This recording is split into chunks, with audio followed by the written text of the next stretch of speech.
Welcome to Liberty Revealed, the only show where you will learn about all things liberty. Your host for the show is a registered libertarian who's been involved in politics for more than 25 years. He has a passion for teaching others about the concept of personal liberty. Please welcome your host, Mike Mahoney.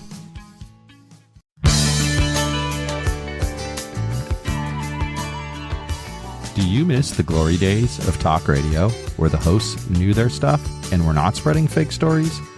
What would it be like if those same hosts could speak their mind and not have to answer to management for it? I have just the thing for you. Spencer Hughes Podcast Adventures is the new show from Spencer Hughes, formerly of Fox News Radio and a host of other places. For as little as $1 a month, you can have access to Spencer again. His insights will make you think, and his humor will make you laugh. This is your chance to help a man build his dream and support his family. Head over to patreon.com/Spencer Hughes today and subscribe to one of the several levels you can choose from. You will not be disappointed in the content you are going to begin receiving. Patreon.com/Spencer Hughes. Adventurous content, the way radio used to be. Welcome back. So today on Liberty Revealed, we're going to be discussing civil liberties. Now, people often make the claim that the libertarian philosophy is a sink or swim ideology, and this is completely false and a misunderstanding. Libertarians believe that equal rights of all people matter all the time. Absolutely no exceptions. Now, why do I say this? Well, it's a very common practice for other parties to prioritize the rights of some but not others. As a libertarian, I value the rights of all to live in whatever manner they choose, so long as they do not forcibly interfere with the equal rights of others to live in whatever manner they choose. This is what I mean when I continually tell you, my rights end where your rights begin. Most importantly, we believe the government must treat all people fairly and equally before the law.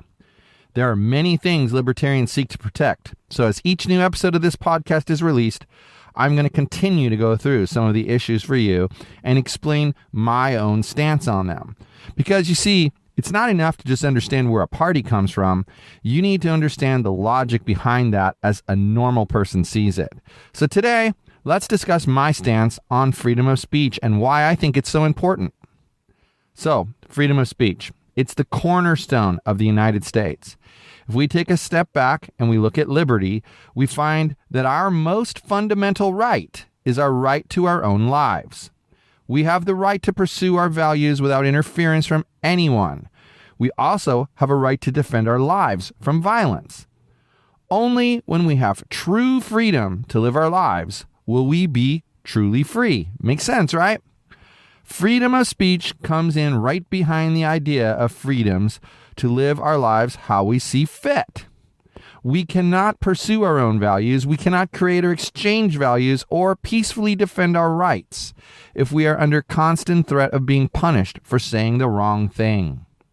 In a free society, individuals may use their free speech to counter the speech of others, but they may never use force as a means of countering speech, especially if they seek to use the force of government to do so. Now, I was recently at a demonstration surrounding immigration. There were police officers present to help keep the peace. I took the time to speak to one of the officers, and he espoused these very values I just mentioned. The officer commented that as long as people did not get physical, they have a right to say anything they feel they need to say. The free speech issue is becoming even more important as we have seen how the microaggression culture that has been promoted on college campuses has made its way into the realm of Twitter and Facebook in the form of conservative and libertarian advocates being banned for posting, quote, offensive, end quote, material. Private companies do have the right to police what happens on their own sites. But one can only wonder how long it will take for the government to begin overtly suppressing speech when the ideology that has destroyed free speech on college campuses has found a way to dominate the two largest social media platforms on the planet. Now, it may be tempting to dismiss the urgency of free speech issue because there's no physical coercion being done, but restricting free speech is simply coercion against the mind. Wherever there is coercion against the mind, physical coercion will always follow as a means of enforcement. If we are to remain a civilized and prosperous society of relatively free people, then protecting freedom of speech must always remain at the top of our priority list. Freedom of speech is not just a principle that leads to better education or a more informed populace. It is a principle that is necessary in order for people to live their own lives and make their own choices. Now, I don't think it's any accident that freedom of speech is found in the very First Amendment of our Bill of Rights. The Founding Fathers knew that in order for people to be free and productive, they must be able to speak freely without fear. Defending freedom of speech is about much more than just words. It's about retaining our ability to pursue our values. If the freedom of speech is lost, then it is only a matter of time before all other rights are lost with it. While we have spoken at length regarding what freedom of speech is, what is not something covered by freedom of speech? Yes, freedom of speech has limitations. People are not free to spread false light about others. It is not okay to lie about someone and then publish it online or in a newspaper or a magazine. Anyone resorting to that behavior will find themselves in a courtroom defending their poor decisions. To me, purposely lying about someone is akin to using force against them. Lies put people in a position where they must decide how to respond, if at all. Sometimes a response is required, and other times ignoring the issue is the best course of action. However, the lies being told put out by that person in a position where they are forced to deal with the issues. That's a problem. Lying about someone can also be a matter of coercion. Most lies are aimed to frame a dialogue in a certain way. People lie to force some kind of response from the person they are lying about. This is not a freedom of speech issue. Never let someone lie about you and claim they are protected by the First Amendment. It is well established that we are not allowed to yell fire in a crowded place, and we are also held accountable when we publish lies about another person. Freedom of speech has its limits, but when it is used in a diabolical manner, it damages all of us. That is a very important point to consider, and it's a very important point to keep in front of your mind. Now, government's role is to be the arbiter of our rights. Unfortunately, when the government is forced to step in, it often overreacts by passing restrictive laws to control our behavior. This is exactly the opposite of what we all want. To repeat what I said earlier, we cannot pursue our own values. We cannot create or exchange values or peacefully defend our rights if we are under constant threat of being punished for saying the wrong thing. Freedom of speech was originally to defend us from the government, to stop the government from stopping us from speaking out. Now, people use it to spread their lies and falsehoods about others. That's all I have for you today.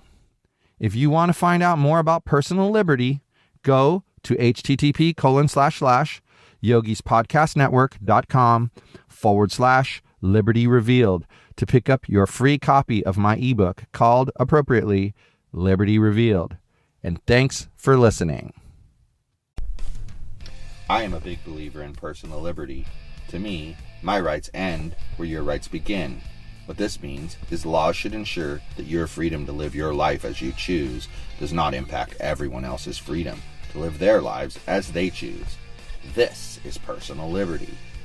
If you want to learn more about personal liberty and get more from this show, sign up to receive my 10-page guide on personal liberty entitled Liberty Revealed. You need to fill out a simple form located at yogispodcastnetwork.com/Liberty Revealed. That's YOGIS podcastnetwork.com/Liberty Revealed. Once you read through that ebook, you are guaranteed to be in a position to apply the philosophy of personal liberty. Thanks for listening to Liberty Revealed, the show where you learn about all things liberty. Please visit the show's website at yogispodcastnetwork.com/liberty. yogispodcast.com/LR, where you can reach out to Mike directly with your questions and comments. Again, that is yogispodcastnetwork.com/LR.